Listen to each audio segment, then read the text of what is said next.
छान पद्धत होती की पहाटे देवळात सनई चौघडे लावून भूपाळी म्हणून देवाला जागे करायचे.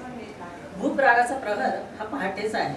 भूप रागातल्या ओळी म्हणजे भूपाळी. बऱ्याचशा भूपाळ्या भूप रागातल्या आहेत. आता आपण पण भूपाळी गाऊन पांडुरंगाला उठवूया. खरं तर नुकत्याच झालेल्या वारूमुळे बारीमुळे दमला असेल बिचारा, पण त्याने देवपण स्वीकारले ना.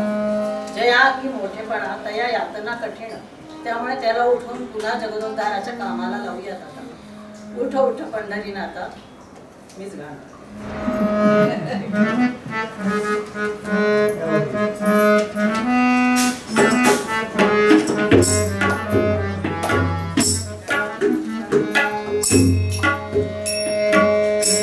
उठ उठ पंढरीनाथा, उठ बाप तुझा.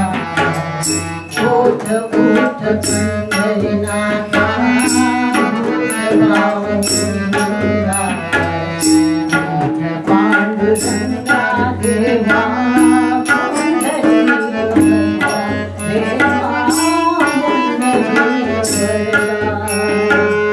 उठ उठ पंढरीनाथा,